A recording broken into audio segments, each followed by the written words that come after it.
analisa atau korelasinya, misalnya dengan perbandingan ya 1 kilo kalau kita pakai kontraktor itu berapa, terus perbandingannya kalau kita menggunakan alat berat sendiri yang sekarang dikelola secara penuh manajemennya di PU ya, PUPR, itu seperti apa korelasinya? Kalau dibanding kita kontraktual kegiatan pembukaan badan jalan itu bukan bandingnya 1:2 lagi, itu jauh sekali. Nah contohnya kami sekarang ini kan mau buka badan jalan dari Longtop menuju ke Sulepipa. Itu kalau kita kontrak pekerjaan dengan pihak ketiga, iya, itu menghabiskan anggaran sampai 30-an miliar itu, ya. Dengan anggaran yang pengadaan alat berat ini, kita beli alat beratnya baru kurang lebih 3 miliar. Ya kalau selengkap kita beli ya sampai 7 sampai 10 miliar. Dengan ditambah dengan BBM sampai di sana tuh nggak sampai 1 miliar.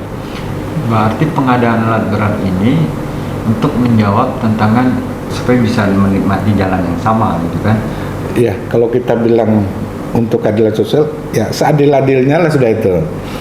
Masyarakat bisa menikmati dengan anggaran kita yang kecil. Ya, semua kebutuhan baik itu jalan, akses jalan utama, jalan pertanian, buka lahan mereka. Dan alat berat ini bukan kita pakai sekali, sampai bertahun-tahun kita pakai. Jadi kalau orang bilang perawatan lebih mahal, sebenarnya malah jadi lebih hemat berarti Pak ya? Kalau dibilang lebih mahal perawatannya, kita buka satu badan jalan tuh 1 kilo aja sudah berapa miliar 1 kilo. Nah dengan adanya alat berat ini bukan sekilo kita bisa bangun berkilo-kilo. Dengan adanya alat berat ini pengadaan dari Pemda Merino, solusi untuk memang terobosan yang luar biasa Pak Bupati. Kalau kita mau bangun jalan, berapa badan jalan aja kita bisa bangun dengan itu. Belum lagi kebutuhan yang lainnya kan. Di kota mungkin mereka tidak perlu alat berat, mungkin kontraktor cocok, lebih hemat, mereka langsung kerja langsung bayar. Nah, tapi di tempat kita ini ngangkut alat berat ke perbatasan sana berapa biaya? Nah, kita dengan adanya program seperti ini kita beli taruh di sana, alat itu lah kerja di sana di perbatasan. Dan perawatannya OPDD ya masih? Ya, PTD. Kecamatannya betul. Iya, kita di Malinau ini kan memang daerahnya cukup luas, kemudian masyarakatnya memang mayoritas petani. Nah, dengan adanya alat berat ini kan sangat membantu pertanian. Mereka membuka lahan sawah. Nah, pakai alat berat ini. Kalau tunggu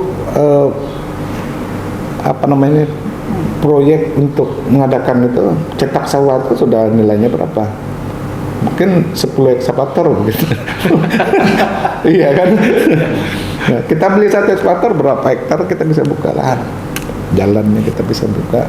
Kalau kesannya Pak, selama alat berat, pengadaan alat berat ini mungkin Bapak kan turun nih ya, lapangan, terus melihat masyarakat dengan melihat ketika mereka melihat alat berat datang ke daerah mereka yang mungkin selama ini tidak terpikirkan oleh mereka kan?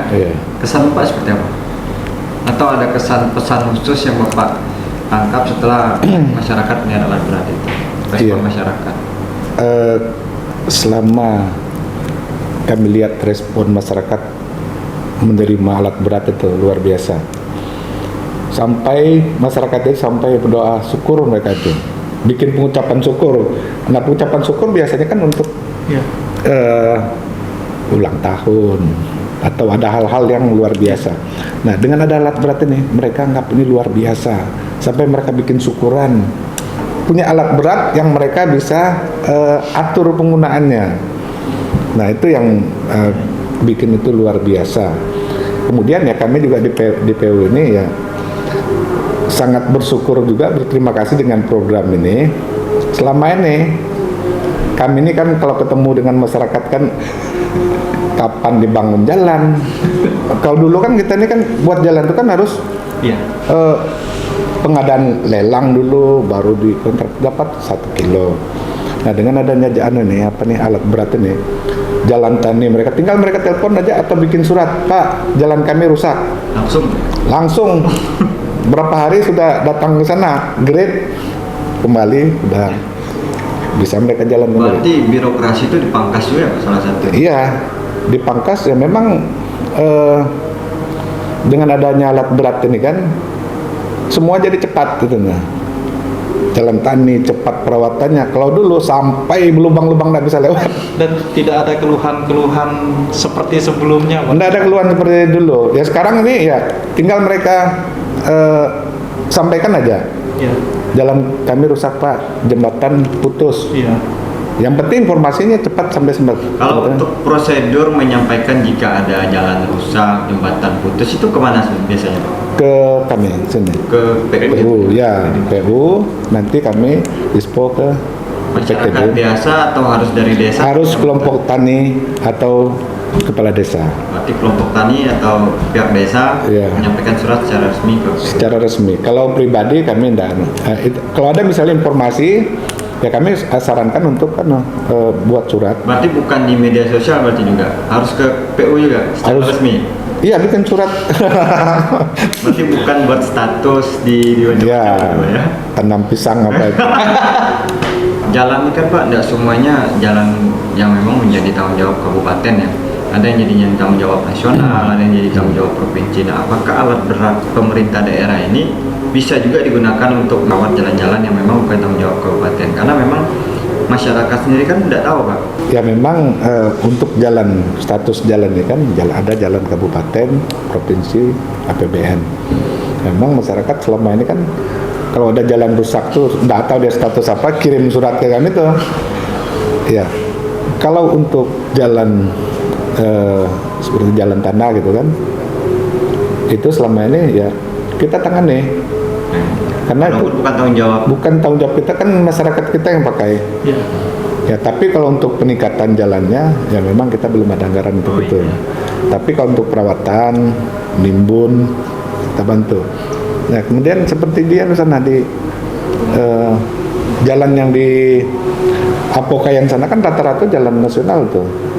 Nah, memang dengan alat berat kita tuh kami sarankan ke mereka ya untuk menggridnya ini nimbunnya ya pakai alat kita.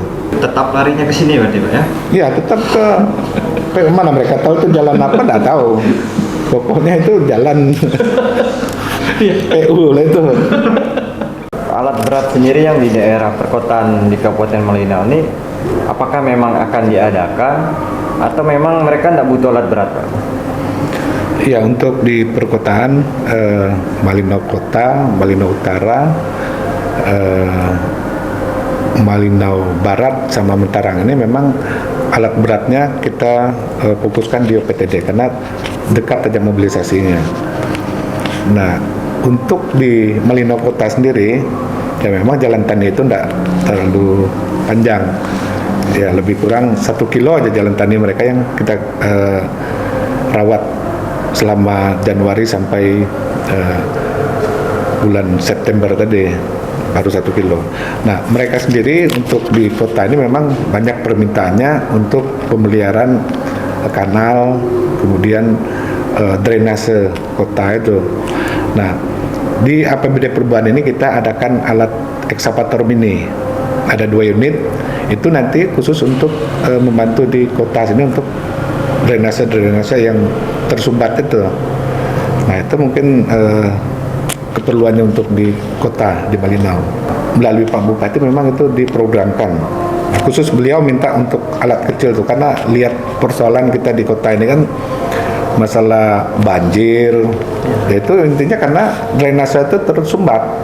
Nah, kalau pakai ekskavator yang besar kan nggak bisa bergerak di kota itu. Jadi kita pakai alat ekskavator mini supaya dia luas Dan untuk perawatannya tetap menjadi tanggung jawab PTD Pak? tetap di PTD. Nah, karena kenapa tetap di PTD? Kalau kita serahkan itu dengan masyarakat, nanti untuk pemeliharaannya nanti susah penganggarannya.